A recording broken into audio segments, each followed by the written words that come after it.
In today's dynamic environment, leaders must be adaptable and embrace change. Organizational leadership qualities are crucial for sustaining performance and growth, including setting a clear vision, fostering a collaborative and innovative culture, as well as empowering employees to achieve their full potential.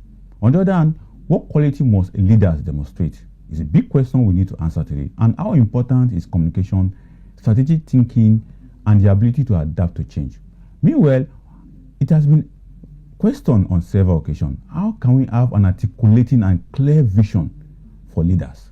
And when we say leaders should be resilient, able to bounce back from setback, what does it really entail when failures come across them?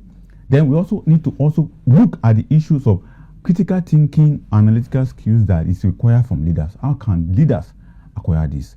Meanwhile, the fostering of collaborative work is very, very important, and whereby bringing about teamwork and cooperation is also very valuable.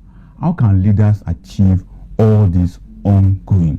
Meanwhile, joining me on the show is another person who is a leadership expert, as well as human capital development expert, Val Okafor, a human capital development expert, CEO of the Val Okafor company. Val, good to have you on the show. Thank you very much, Mr. Ade. Thank you for having me on the show. All right. Let's just get down to today's discussion. All right. When we talk about leadership, what does it entail from your own perspective? All right. I like this question, and a lot of people have asked me, what does leadership truly mean? And I tell them, first of all, you need to divorce leadership from position. A lot of people think you have to occupy a special position before you be called a leader. I said, no. Leadership begins when you begin to take personal responsibility for your thoughts, your habits, your values, and the things that you do around you. It is the ripple effect of those things you do that now influences people positively or negatively.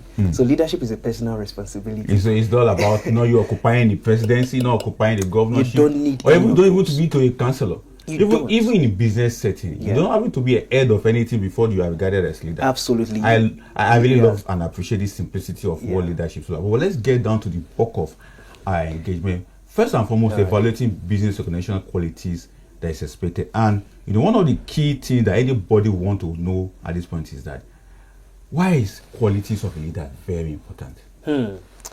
Okay, first of all, organizational leadership within organizations is very important because it sets the pace for whatever is going to happen within that organization. The provision of inspiration, shared vision, responsibilities, emotional intelligence, as the case may be.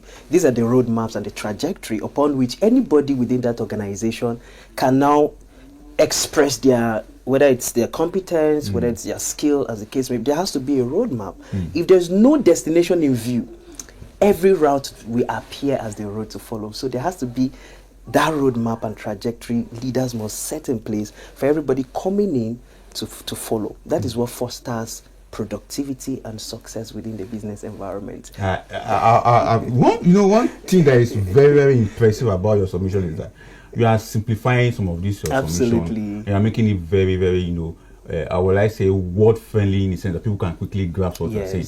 But from the perspective of every layman out there watching or educated person watching, they will be asking, you talk about leadership quality. And this guy have said that once you take position, it's a personal race, something like that. So what are those qualities of leaders that we need to have in business setting particularly? First of all is a shared vision. Vision is who you are based on what you can see. It's what defines your present circumstance. Mr. Ade, trust me, it's because of what you have seen. That is what is shaping your association, the books you read, the places you go to. Why? There's a picture you've painted for yourself, and you're telling yourself, I want to get here in the next 10 years, in the next 5 years, in the next 20 years. And that is what is shaping your behavior now. So you need shared vision, number one. You need emotional intelligence, number two. You need adaptability, number three.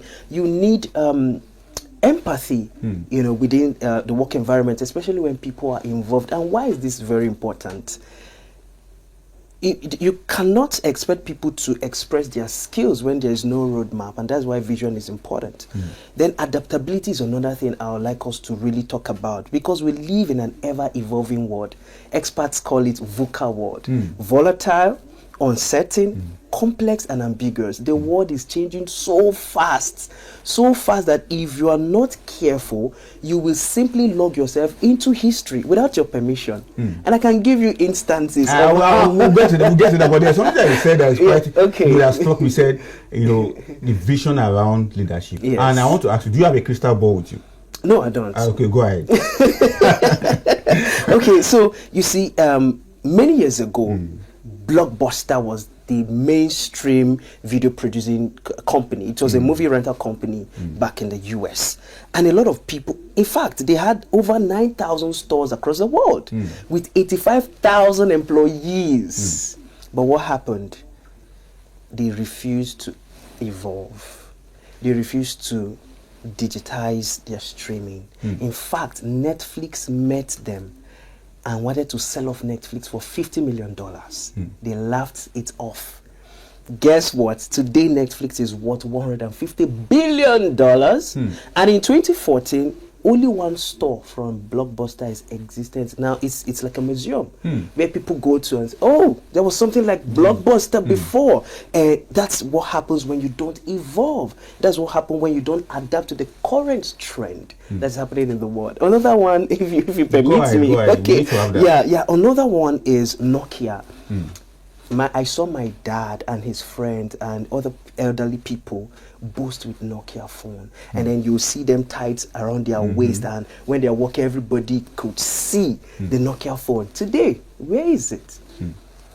It's nowhere to be found, right? The likes of Apple and Samsung and Itel and Infinix, they've taken over because of that evolution that happened. What about To Go? Mr. Dewe, you want To Go? I was there before, but I'm no more there. Of course, I was there before. I'm no longer there. What happened? In 2009, two South African undergraduates co-founded To Go. Yes, Ashley Peters and Alan Wolf.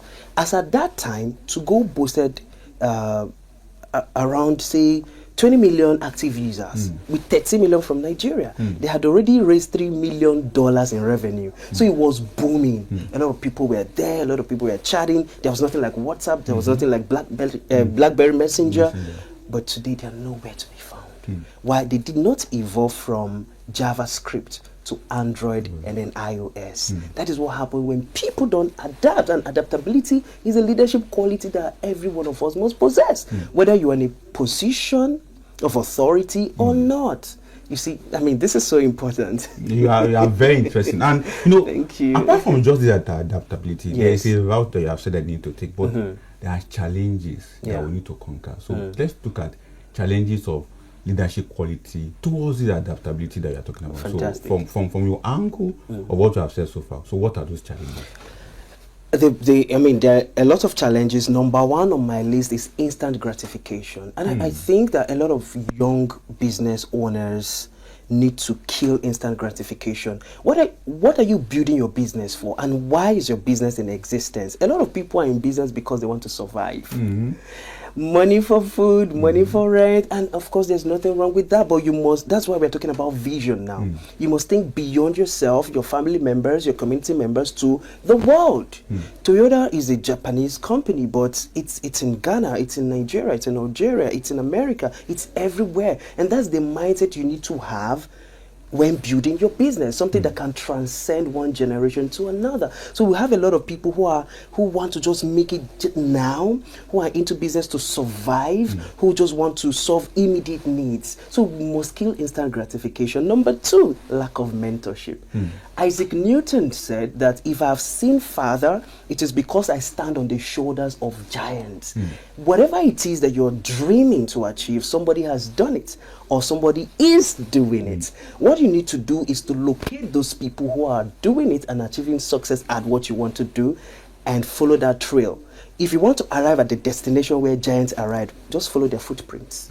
And you will arrive there. Exactly. Yeah, so mentorship and killing instant gratification and continuous learning, of course. You know, if you don't want to log yourself into history without your permission, you need continuous learning and self-evolution. Exactly. Now, but looking at what you have pointed at in terms of the challenges, what are the likable solutions to, because we'll look at it from the angle of performance and growth. Because we are linking this to business growth in Nigeria. So what need to be done in that regard? Okay, so fantastic. I think that first of all, you must have a clear reason why you're in business. Your vision must be so clear. So why you're in business, and that will define your commitment and consistency when challenges come. You know, sometimes the business environment is not even easy. Let me give you some statistics. According to Smedan, right? Smedan says 80% of startups in Nigeria fail within the first 5 years. And one of the problems associated with that failure is poor leadership, weak team, right? And then lack of collaboration within those teams. So you see, so there has to be a reason why you're in business, and then you look at the loopholes and the gaps that exist within that business and begin to fix it, right? So let's get the vision, let's get the why, first of all, and then secondly, you begin to now seek mentorship from those who are already succeeding at what you want to do. And then number three, I'd like to talk about performance. I'd like to talk about rewarding performance, right? People repeat what is recognized. Yes, people, and recognition is what validates efforts. However, reward is what reinforces behavior. I walked into an eatery one day. I'll save the name for now. I walked into an eatery and I looked at the wall and I saw staff of the week with the name there. It was exciting, and you know, the colleagues of that person in question will be excited. They also want to see their picture hanging on the wall one day. That will now boost the productivity, that will now boost the effort, because I also want to appear on the wall. I want people to celebrate me as the staff of the week. So founders, business owners must also reward the efforts of the team. They must also, you know, call them out positively and say, you're doing well, you know, I like what you're doing. Okay, for this, I want to give you a bonus, or I want to announce you as the staff of the week. These are some of the things that will encourage people working within an organization to give in their best. Exactly. Very interesting. But let's also take a very quick look at fostering adaptability and change management. Even though you have said it in the past, but let's take a critical look at it. Adaptability. A lot of people are not ready for change, particularly in business setting. I could recall, let's go a little bit of a policy economy of the government. When subsidy was removed, a lot of business begin to complain about energy costs and the rest of them. But as we speak right now, most of them are making more profit than what they were before the subsidy was. But the adaptability at that point that became a big challenge. Why do you think the people normally resist change? Particularly business organization. Change is very hard. Like, change is so hard. And let me take you back to 2020 at the heat of COVID. I remember joining a Zoom meeting. I didn't know how to mute my mic or turn off my video. And when my colleagues from other parts of the world were discussing, I was busy speaking to my family members in the parlor, and they had to call me, Mr. Okafor, please, could you turn off your mic and all of that. I did that because I was ignorant. I had to learn because it's now mainstream. People join meetings all over the world on Zoom, on Google Meet, on Microsoft Teams. We just have, you know, change is something that is necessary. If you're not ready for that, like I said, you log yourself into history without your permission. People will just move ahead. So it's now mainstream that, oh, are we having a meeting? People will now ask you, is it virtual or physical? Exactly. Back then, it wasn't an option. It wasn't a conversation people will readily have on a normal day, whether you want to do your meeting virtually or not. So change is very difficult, but we need to. Because the world is constantly evolving. Today we are talking about metaverse, we are talking about artificial intelligence, we are talking about machine learning, we are talking about augmented reality. These are some of the things that will become mainstream in the next 5 to 10 years. You know, and people start owning lands in the space. Yeah, exactly. Like Elon Musk and the rest of them. Absolutely. And they are pushing for this. But the impact on change management is very, very critical also, because we can't you can't separate that. But what do you see when we adapt to new reality of what is happening in the business world, and what kind of impact will it bring on management? Okay, so fantastic. You know, when people adapt to change, I'm going to also use Netflix as an example. You know, the world evolved from just renting cassettes from stores to now streaming with your phone or your desktop. Now it's going to reach a wider audience. Do you know how many people are in the world? 8.1 billion people. How many stores do you want to own to be able to serve that large number? So now that it has been digitized, people can subscribe to Netflix, And so it has wider coverage as Netflix Nigeria, as the case may be. All over the world, there are different Netflix operations there. So it gives you a wider coverage. It makes you to impact the world in a more wider manner, and all that. So change is necessary. People should not run away from change. The impact is great because you have a lot more people coming in to subscribe to your services or your product. We are here today, we can buy from Amazon. Very well. Amazon is in the US. Exactly. We are here today, we are using Facebook, Instagram, WhatsApp, Thread, LinkedIn, as the case may be. But all of these businesses originated from somewhere. Silicon Valley, like, United States of America. And this is what is called soft power. And our people must understand the power of soft power. You mustn't transport your body physically to these places, but your product can go ahead of you. That's how we should start thinking. How can my products make impact in China? How can my products make impact in Germany, in Japan, in America, in the UK and everywhere? Because over here we eat pizza. Pizza did not originate from Nigeria. It's soft power. I believe that jollof rice is qualified to become a soft power. Is it Nigerian jollof rice? Nigerian jollof and any other jollof. Exactly. Suffice is African, right? It's time to export Nigerian jollof, and people in America will enjoy it. Gary has also gotten to that level where it needs to become a soft power. This is what we should do. And the mindset of, we are Pan-Africans, we should close our doors. No, that is not how to think about it. Because these guys are over there, and then we are using their stuff. They don't necessarily have to infiltrate, right? Even their products and services don't necessarily have to be here. Yet in your small room somewhere in Abuja or Lagos, you're using their products. That is soft power. It's more lethal than anything you can think of. Than world war itself. Exactly. The way you are mentioning soft power is taking me to the realm of the foreign policy, because some countries use soft power. And when they talk about soft power, they're talking about giving out aids, encouraging through NGO and rest. But we are understanding that soft power goes beyond that. It goes beyond that. In fact, we don't need aids. We need collaboration. We need investments, right? In 2050, Africa's population will hit 50 billion. 2.5 billion rather. 2.5 billion, right? So I kept asking myself, 60% out of this 2.5 billion will be under the age of 30. 25, if we're going with the mean age, they are vibrant, they are ambitious, they are explorative in nature. What are we going to do with that population? We are sitting on a gunpowder if nothing critical is done to invest in them. And of course, because these guys are coming from a place of deprivation, if you flash any ray of hope, they will jump.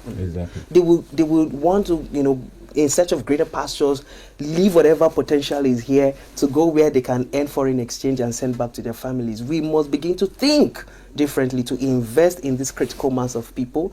That's what human capital is about. Anyway. And then to make our Africa very prosperous. Now, talking about investing in people, we can't do that investment without sustainable collaborative work as well as teamwork, particularly. So from your own understanding, how can we sustain or bring it? Let's first ask, how can we bring this collaborative work into the system? First of all, so we have 3 layers of productivity or even executing a policy. The public sector has a role to play, the private sector has a role to play, the NGOs have a role to play. Let me make it very simple. So the public sector design policies, right? Say policies around education, around entrepreneurship, and around employment. The private sector now uses their innovative skill, their speed and everything to help the public sector achieve that aim. The NGOs now does the grassroots work. Let me give you a perfect example. In 2015, we had what was called the social investment policy that housed Empower program, the homegrown school feeding program, the conditional cash transfer, as the case may be. So these were some of the programs that were operational under the social investment policy. And we saw some of the private sector helping to bring those policies to life. And then the NGOs were interested in the grassroots work. So I saw teachers in community schools and all that. So it's a collaborative effort. Right now, I love what the Tony Elumelu Foundation is doing. And Tony Elumelu is from the private sector, okay, from the banking and financial institution, and then he has entered into the development space through the Tony Elumelu Foundation. As at last year, during the 10 years report, 2.5 million people have been lifted out of poverty. Over 21,000 people have been empowered with $5,000 grants, across the 54 African states. If we have more private sector experts, sector industrialists, join hands with the public sector and the civil society organizations as well as the NGOs, this country will be a very interesting place to be. Exactly. That's what we are even projecting on this platform, the market report, so that we can have a better Nigeria. Absolutely. But before I let you go, there are two serious questions I need to ask. First, all right. In organization, particularly business environment, communication is quite a very big issue. But what's your take on communication? All right. Communication is not just when you speak. Communication is about when you listen. So people do more of talking than listening. And listening doesn't just have to be when you're silent. Listening is when you pay attention to detail. I discovered that, let's take John, for example, who is the front desk executive. He's not happy today. Communication. This guy is not in high spirit. What's the problem? You want to find out. Did you wake up from the wrong side of the bed or not? Did you have breakfast? Was there traffic on the way? Do you even have money for the weekend? What's wrong with you? You try to find out. That is communication, open communication. You're transparent with whatever it is that is happening, both with yourself and with the team. So it's not just when you talk and talk and talk. It's also about when you listen. And that's my take on communication. Listen to the verbal and the non-verbal cues. Listen to what the people are not even saying, from their facial expressions, from the body language. The body language is so important. This person is so energetic, but what's happening today? It takes a leader that pays attention to be able to notice that the front desk officer is in low spirit today. This is not how you behave. I know you are somebody who is very vibrant, who is very colorful. What's wrong today? You know what that does to the person? My boss cares about me. And if you don't, people do not care how much you know or have until they know how much you care. So the last question before I let you go. Yes. Companies in Nigeria, particularly those ones, the eyebrow company, according to eyebrow company, they call it the blue chip companies, and the informal sector. When we talk about how we can bring about the qualities of leadership for the blue chip, we already know what they are doing. But for the informal sector, what would be advice to them? Quality? Absolutely. So Rome wasn't built in a day, but I believe that the blocks were laid every day. Exactly. Yes, your company may not have been listed on the stock exchange and all of that, but do you know that SMEs contribute to 50% of Nigeria's GDP? Because even the blue chip companies you're talking about, some of the operations, they outsource it to the informal sector. Yeah, the small companies. Paystack, Piggyvest, and maybe Florida Wave, they all started small. And today they are like the icons of fintech, in Nigeria and Africa as a whole. So what I can advise for people who are starting small is to remain consistent and remain committed. Without commitment, you will not start. Without consistency, you will never finish, right? So you need to remain consistent, you need to remain resolute, you need to remain visionary in what you have believed in. One day, we are going to be talking about your business on this show and other shows around the world. You're going to be an employer of labor in their hundreds of thousands. So you just take that step and continue taking the steps and believe that your business is going to be worthwhile, and then bring in people who will take that vision, because if vision is about you, then it's an ambition. I believe that vision should have ripple effects on people. Bring in the people and the foot soldiers that will help to move your business from point A to point B or to point C or wherever you want your business to get to. But one more tempted question. Wow. We can't discuss this without, we have advised the private companies. What about the government? What do you have to say to the government? You see, the truth of the matter is that government provides an enabling environment, a conducive environment for businesses to thrive. If the government says, there's a public holiday tomorrow, whether you like it or not, there's a public holiday. So they're so powerful. They have state resources to run whatever it is. Believe me that some of the private sectors benefited from the social investment policy, because to execute those programs, you need experts within the private sector to run it. So government needs to create an enabling environment for young people in business to thrive.